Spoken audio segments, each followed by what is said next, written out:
Hello everybody and welcome back. This is Old School Gamer here. We are back again with another video today. And so just the other day, a Japanese TV show that goes by the name of NHK aired a special type of presentation of some new footage of pretty much behind the scenes works for Dragon Quest XI in honor for the series 30th anniversary. And if you guys don't know what Dragon Quest XI is, Dragon Quest XI was released by Square Enix, or it was first released by Enix before they teamed up with Square Enix, and it was first actually called Dragon Warrior on the NES.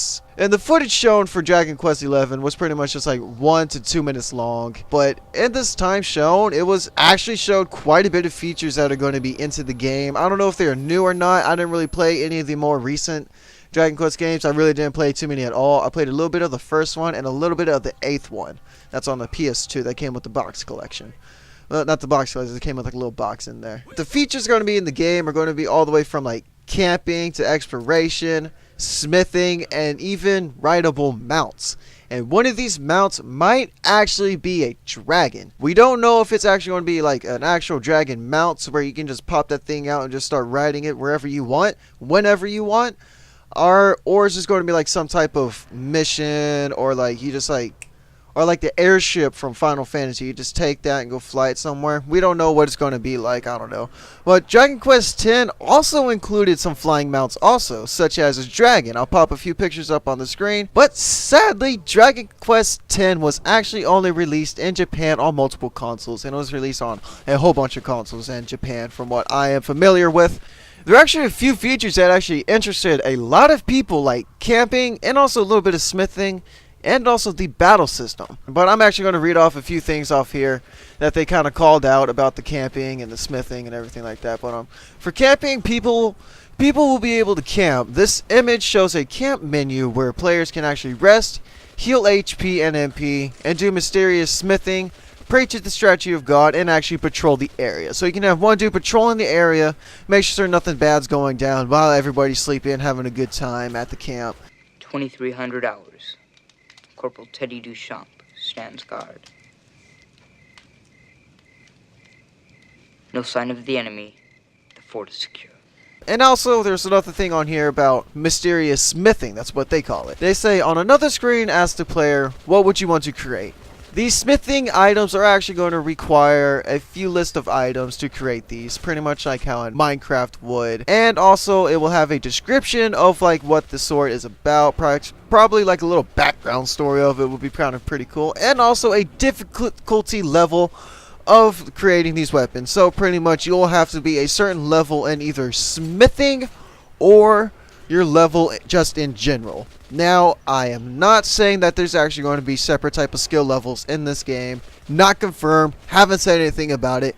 Do not quote me on that, please. There's also a little bit of exploration showed in this short 2-minute video. I'll show you a little bit of it, and I will have to say, this exploration, or whatever you want to call it, looks absolutely amazing. Graphics are great.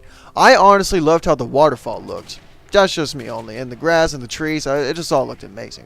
Right after the exploration, there's actually a little bit of battle sequencing going on, like a little battle scene going on. But this little battle scene actually got a lot of people speculating, like, is this game actually going to be turn-based, or is it just going to be like regular battle, like how in Final Fantasy 15 is, how you can just run in the battle and run out, and you don't have to like attacked and wait for your person to like wait or anything like that. But I actually have a good feeling that it will be turn-based. Now, if you actually watch the battle sequence, you will actually see that your character starts in a certain position, runs off towards the enemy, hits them, knocks them away, and you'll see that your enemy's teammate that was with him jumps in the same spot that the guy that you just hit was, and runs away and disappears. And then you will see that your enemy puts away his sword, and then you'll see a little text box at the bottom, pretty much probably saying that you defeated the enemies or something close to that. So that right there actually gives me the feeling that this is actually going to be a turn-based game. And it would also be kind of weird for Dragon Quest to not be turn-based, but then again, Final Fantasy did also turn away from the turn-based thing of Final Fantasy 15, and they also tried something a little different from Final Fantasy 12.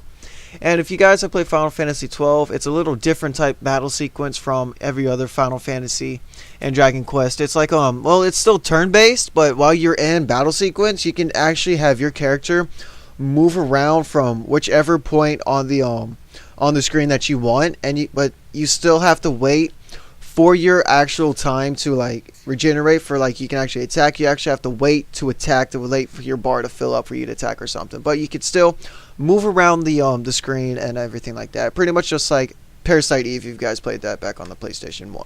Other than that, guys, we're going to get back to what we were talking about. Dragon Quest XI is actually scheduled to release in Japan sometime in 2017 and will be available on the PS4 and also the 3DS. And there's also a Nintendo Switch version in the works for Dragon Quest XI.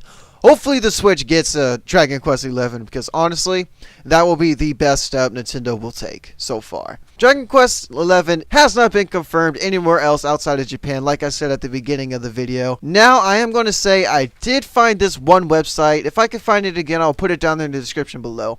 Well, this one website said that Dragon Quest XI has been confirmed for the US and everywhere else outside of Japan.